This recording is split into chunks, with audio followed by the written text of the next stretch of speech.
fellow collectors, and welcome to Long's Toys. Today we are taking a look at Kickback from the Transformers the Movie G1 reissue line from Hasbro.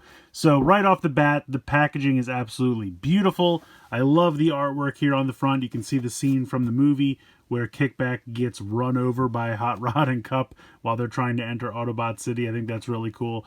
Up here you have the little transformation instructions. Not quite everything, but kind of a quick Cliff Notes version. And then you have Unicron up here. I think that's absolutely fantastic. I love the packaging for this line. If you're not familiar, basically it is a line of G1 reissue Transformers, but they're all painted. So there are no stickers, which I love. And they're also painted a little bit more animation accurately than the original toys may have been. Now, I did wait for a sale for this one because the G1 reissues are getting a little ridiculously priced in my opinion. I know that some of the parts are still die-cast metal, so that might be why it's driving the price up, because I know that's kind of expensive.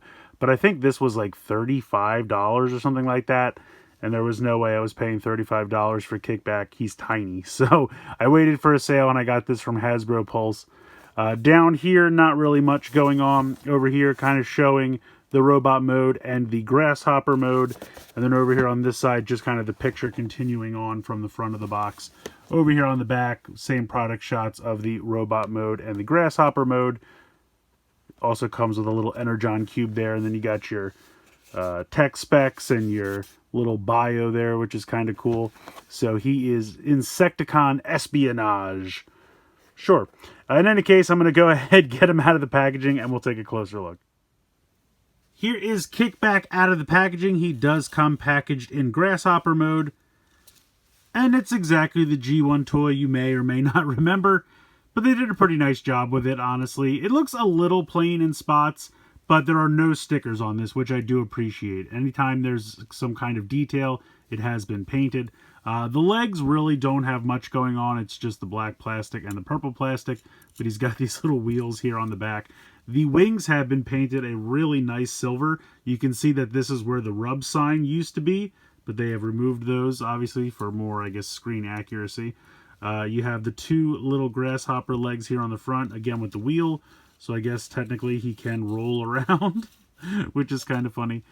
You have this yellow section here, which in the original toy was kind of a translucent yellow, but they have gone for a full opaque yellow now, again for screen accuracy. And then you have two Decepticon symbols. You have one here on the back of the head, and then one here for what will be the chest in robot mode. Those are both painted on.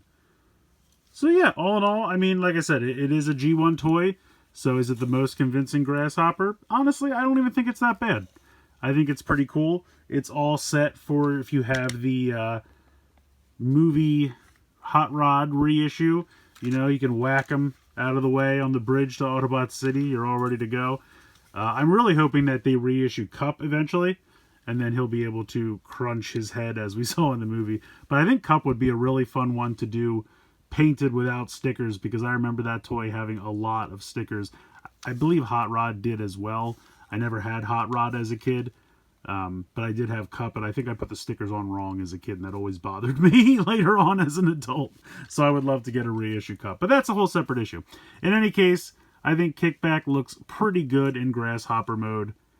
I do like what they did here. I guess to make this the same price as this is kind of insane to me, while I guess technically they might be about the same length in vehicle mode or alt mode. Technically he's a vehicle. He does have wheels. It's just not the same. Now he does come with some additional accessories we'll get to a little bit later on, but it's a good reissue. It's just a little pricey, but some nice yellow paint underneath, and you can see the robot head hanging out down there. We'll get to that in a moment. So let's go ahead. Let's get to the transformation. If you had the original toy, you'll remember that it's a very basic transformation. I think I did have Kickback at some point. I definitely didn't have all the Insecticons, but I think I got him at like a yard sale for a couple bucks back in the day. No accessories or anything. But let's go ahead. Let's transform him. So you just push these grasshopper legs back, and they will reveal the robot feet. Kind of straighten this out a little bit here.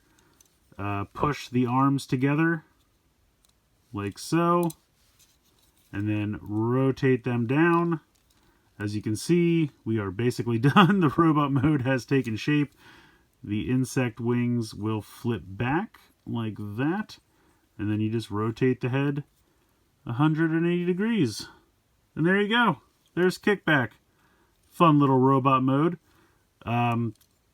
Articulation-wise, the head obviously can spin side to side. You can move the arms here, and the legs technically can kick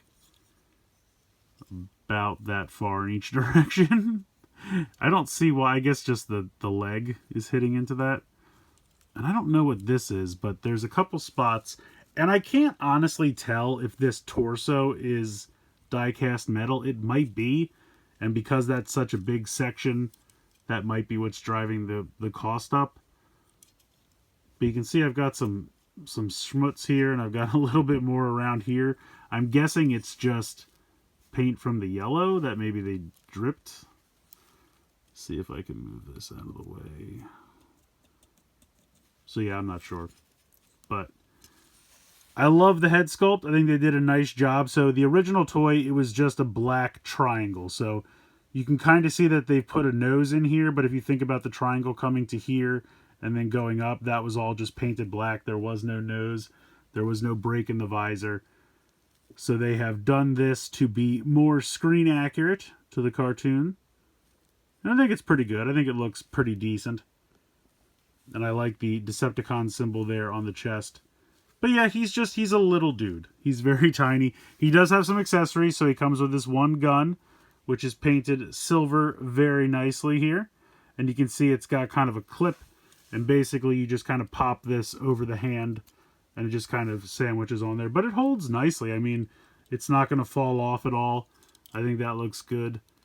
So you can have him posing the gun. And you can almost kind of give him elbows with the way these work. Not well, but kind of. But yeah, you know, I like that. He's got his little gun there. I like that. Now, he also comes with a bunch of these Energon cubes, which this look like little candies to me, honestly. They're kind of a squishier plastic. They're not super jelly or flimsy or anything, but they're definitely... They almost feel like an eraser or something like that. That's kind of what it feels like. They were a little stuck together in the packaging, so I was afraid they were going to be sticky, but they're really not. I think that's just, you know, from all the time being pressed right up against each other in different heats and whatnot. But yeah, they're pretty cool. I like them. Honestly, they're kind of a translucent material. And I just think that's kind of cool. The other thing that's kind of fun is because this is an old Microman / Diaclone mold, and it does have the spot for the little pilot that, you know, made no sense to Transformers, but they were already part of the mold.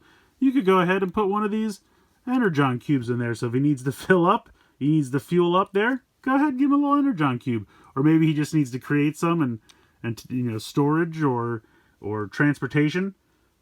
That's kind of cool. So I think that's fun. I think that's neat that can work. I do like these, and I think they give you way more of them than I was expecting. I really thought you were going to get like 1, maybe 2. They give you 6. That kind of works. That's neat. One thing I do want to talk about, though, the instructions, just because it made me laugh so much, I'm going to move all of this a little bit further back here. So they have the instruction sheet for Kickback.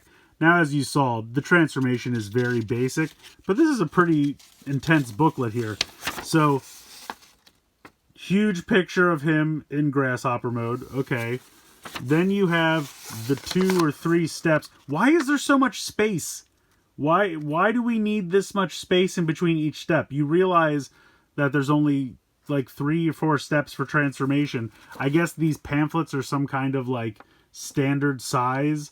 So for Transformers with more complicated transformations, they have more steps. So it's literally step 1, push the legs up. Step 2, spin the head. There's the arms. Then you come around here to the back. That's your warnings and whatnot.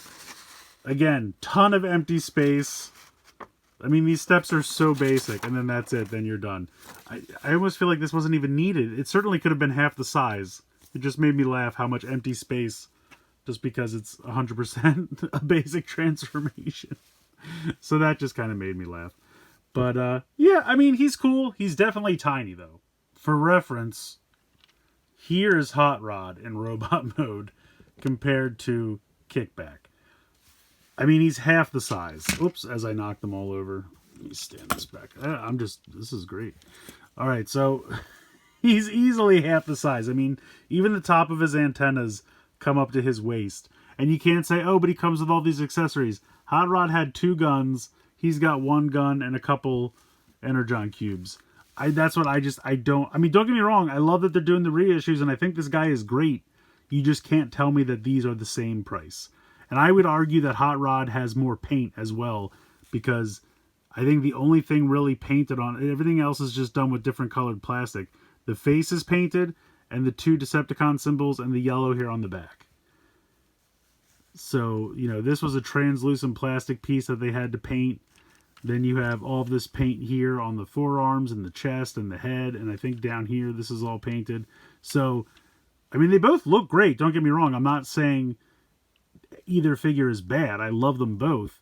But you can't tell me these are the same price. I would have done these guys either in a 2-pack or, you know, maybe do a 2-pack and say it's $40 or $45 or something like that.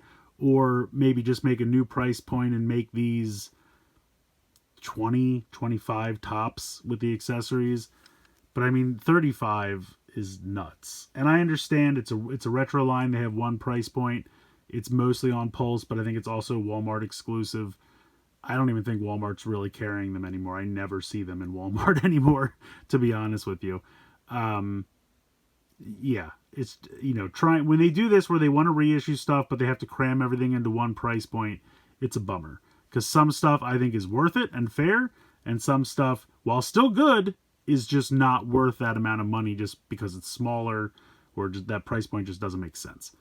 But again, I'm not taking away from Kickback at all. He's fantastic. I mean, he's the original toy. He is painted. He has no stickers. I love the accessory. I love the Energon cubes. I just don't think, for what they're charging, that's fair to say that these 2 things are the same price.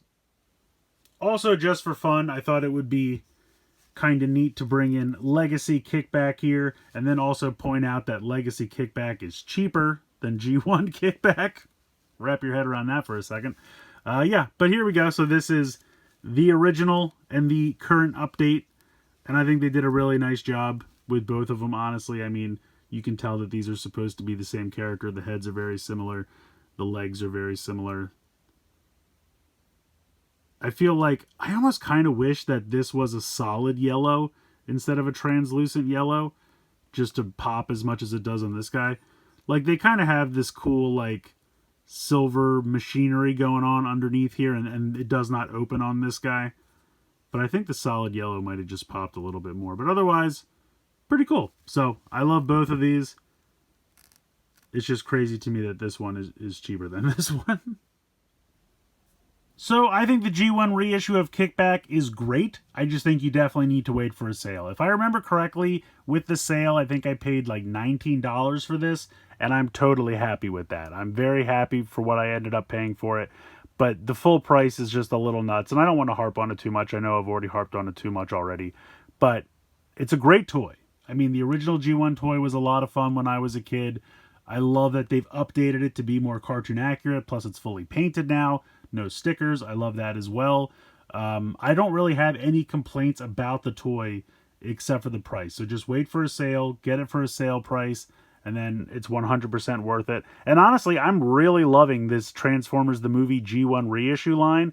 I think it's kind of funny. I think it was Geek with Chris who pointed this out a while ago, that all the Decepticons they've done so far have not made it to the end of the movie. They've done the 3 Seekers and I think 2 of the Insecticons. I don't think there's anybody else. No. So yeah, all the Decepticons have not made it to the end of the movie. We got Hot Rod, obvious. Well, technically, if you want to say he becomes Rodimus Prime, technically Hot Rod doesn't make it to the end of the movie. And then Hound, which it was in the movie for 4 seconds. I think they've recently done Perceptor as well. I need to pick that one up, and I think I still need Skywarp. In any case, I think this line is a lot of fun. I don't know if Walmart's even carrying them anymore. Maybe I could check their website, I guess. But I know towards the end of last year, they were heavily discounting Hot Rod and Hound to the point that I think they were less than $10 a piece. So if you find a deal like that, jump on it, because these are great, especially at a price like that. Otherwise, if they're kind of sticking to Hasbro Pulse at this point, just wait for one of their like 35% off everything sales that they do once or twice a year. And then I would go ahead and jump on these. That's what I did. That's when I got this one. It was one of their 30 or 35% off sales or something like that. And like I said, for what I paid, I'm totally happy with it. If I had paid full price, not that I would be bummed because, like I said, the figure is great. All right, I've talked too much about this. You know my feelings on this. He's a lot of fun, pure nostalgia. If you had him in the 80s or you were around in the 80s and you wish you had him, you will not be disappointed. It's pure nostalgic fun with an updated paint job that I think is really fantastic. And I like the little Energon cubes. They're fun. They're goofy, silly little things. And of course, you could use them with any of your Transformers. You know, if you want to give them to your modern Transformers, that should work as well. And also, I just want to touch on the packaging one last time because this artwork is fantastic. I love this. We'll definitely be keeping this box. So let me know what you guys think in the comments below. Please like, share, and subscribe. Hope you guys enjoyed the video. And as always, thanks so much for watching.